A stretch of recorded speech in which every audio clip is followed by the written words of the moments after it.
नमस्कार, मिशन ज्ञान से मैं आशुतोष राजस्थान सरकार और वेदांता के सीएसआर इनिशिएटिव ई कक्षा में आपका स्वागत करता हूं। आज की क्लास में बात करने वाले हैं बंधों के आधार पे ठोसों के वर्गीकरण के बारे में। तो आइए देखते हैं बंध के आधार पे हम ठोसों को किस प्रकार से वर्गीकृत कर सकते हैं। यदि बंध की बात आती है तो सबसे पहला जो हमारा रहेगा क्रिस्टलीय ठोस में सबसे पहला जो प्रकार रहेगा वो क्या रहेगा भाई मेरे, आयनिक ठोस। क्या रहेगा भाई मेरे, आयनिक ठोस। अच्छा जी, अब इनको हम क्या कर रहे हैं, यहाँ पे आयनिक ठोसों को, आणविक ठोसों को सबको अलग अलग पढ़ेंगे। ठीक है जी। तो आयनिक ठोसों में क्या है, तो आप देखेंगे आयनिक ठोस का मतलब क्या है, आयनिक जो है, ठीक है जी, यानी कि जो उनके अवयवी कण होंगे वो क्या होंगे भाई मेरे, आयन होंगे, और उनके बीच में एक बल काम करेगा। दो बातें आपको ध्यान रखनी है कि अवयवी कण कौन सा है और दूसरा यहाँ पे बल कौन सा है। तीन चीजें एग्जाम में पूछी जाएगी। पहला तो वहाँ पे बल कौन सा लग रहा है, अवयवी कण कौन सा है, और तीसरा उसका उदाहरण पूछा जाएगा कि कौन कौन से इनके उदाहरण हैं। अच्छा जी, यदि हम बात करें आयनिक ठोसों की तो जो इनके अवयवी कण होते हैं वो क्या होते हैं भाई मेरे, आयन होते हैं। यदि बात करें इनके मध्य तो कौन सा बल होता है, स्थिर विद्युत आकर्षण बल यहाँ पे होता है। यानी कि यदि हम देखते हैं NaCl की हम बात करें तो वहाँ पे क्या है, आयन ही तो हैं, कौन कौन से हैं, Na+ हैं और Cl- हैं। ठीक है, उनके बीच में प्रबल विद्युत आकर्षण बल काम करेगा। ठीक है जी, इस वजह से वो क्या रहेंगे, वहाँ पे आयंस एक दूसरे से अट्रैक्ट तरीके से, बहुत ही अच्छे तरीके से वहाँ पे अट्रैक्टिव रहते हैं। ठीक है जी, यानी चिपके हुए रहते हैं। यदि हम बात करते हैं यहाँ पे, ये ठोस अवस्था में तो कुचालक होते हैं लेकिन विलयन में या फिर गलित अवस्था में सुचालक हो जाते हैं। नमक को देख लीजिए, नमक क्या है, ठोस अवस्था में तो यहाँ पे कुचालक है, लेकिन यदि मैं उसको किसी पानी में घोल देता हूँ, ठीक है जी, तो वहाँ पे क्या होगा, वो विद्युत का सुचालक हो जाएगा। ठीक है जी। तो बात करें तो NaCl, Na2SO4 इनके बेहतरीन एग्जाम्पल होंगे। अगली हम बात करना चाहें यहाँ पे तो क्या रहेगा भाई मेरे, सहसंयोजक बंध की, सहसंयोजक ठोस की हम बात करते हैं।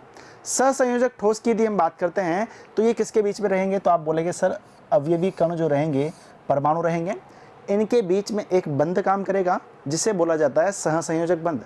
सहसंयोजक बंध जब हम आने वाली क्लासेस में देखेंगे, ठीक है जी, और आपने ये क्लास 11 में भी पढ़ा हुआ है, रासायनिक बंध आपने देखा था, केमिकल बॉन्डिंग, तो वहाँ पे आपने इसके बारे में विस्तार से जाना होगा कि रासायनिक बंध क्या होता है, सहसंयोजक बंध क्या होते हैं। ठीक है जी। तो ये क्या हो गया, सहसंयोजक बंधों द्वारा जुड़े हुए रहेंगे, और जो यहाँ पे अवयवी कण रहेंगे वो क्या होंगे भाई मेरे, परमाणु होंगे। अगली हम बात करना चाहें उदाहरण, तो उदाहरण क्या क्या रहेंगे, हीरा हो गया, ग्रेफाइट हो गया, ठीक है जी, SiO2 हो गया, क्वार्ट्ज हो गया। ठीक है जी, क्या लिखा हुआ है, क्वार्ट्ज यहाँ पे लिखा हुआ है, क्वार्ट्ज हो गया, SiCO और एल्यूमिनियम यहाँ पे Al यहाँ पे इसके एग्जाम्पल हो जाएंगे। ठीक है जी, तो इसको आपको ध्यान रखना है। अगले हम बात करें यहाँ पे धात्विक ठोसों की, तो धात्विक ठोस क्या होंगे, ध्यान दीजिएगा। यदि धात्विक ठोसों की बात की जाए तो इनमें जो अवयवी कण रहेंगे वो धनात्मक धातु आयन रहेंगे, धनात्मक धातु आयन रहेंगे, और इनके बीच में क्या रहेगा भाई मेरे, एक धात्विक बंध उपस्थित होगा, कॉपर, फेरस, निकल इनके एग्जाम्पल रहेंगे। ठीक है, तो तीनों चीज़ें आपने देखी है यहाँ पे। तो पहले में आपको क्या नजर आ रहा है कि अवयवी कण आयन है, दूसरे में क्या है, परमाणु है, तीसरे में क्या है, धनात्मक धातु है। ठीक है, पहले में बंध कौन सा है, तो आप बोलेंगे सर स्थिर विद्युत आकर्षण बल है। दूसरे की हम बात करें तो सहसंयोजक बंध है, तीसरे की हम बात करें तो धात्विक बंध है। ठीक है, और तीनों के यहाँ पे अलग अलग एग्जाम्पल्स हैं। अब यदि हम बात करते हैं यहाँ पे आणविक ठोसों की, आणविक ठोसों में अब आप यहाँ पे खुद ही बता सकते हैं कि सर अवयवी कण रहेंगे वो क्या होंगे भाई मेरे, यहाँ पे अणु रहेंगे।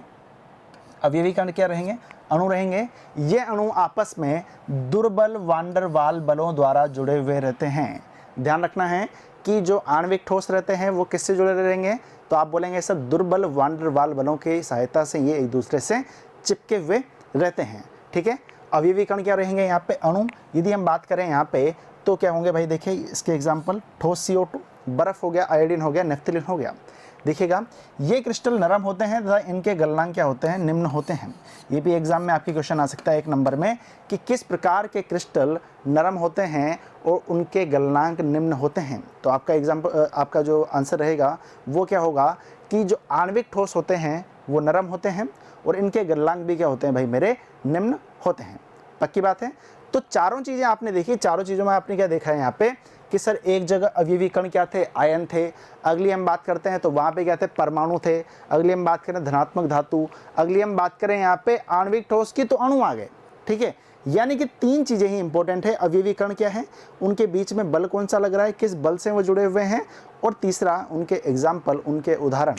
ठीक है जी, आपके एग्जाम में क्वेश्चन आ सकता है। और आए हुए क्वेश्चन है कि बंध के आधार पे ठोसों को वर्गीकृत कीजिए।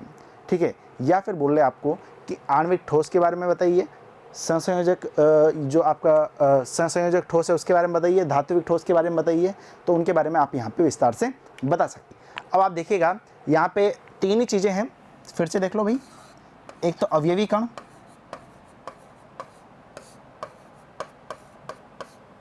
दूसरा देखा जाए तो उनके बीच में बल कौन सा है, या फिर बंध कौन सा है। यदि तीसरी हम बात करें तो उदाहरण। तो आपके एग्जाम्पल में क्वेश्चन आपके एग्जाम में क्वेश्चन आ सकते हैं। ठीक है, तो आपको सिर्फ तीन आधार ध्यान रखना है, अवयवी कण क्या है, बल या फिर बंध कौन सा है उनके बीच में, और उदाहरण इसके क्या क्या हैं। ठीक है जी, तो जुड़े रहिए मिशन ज्ञान के साथ में। मिलते हैं अगली वीडियो में। धन्यवाद।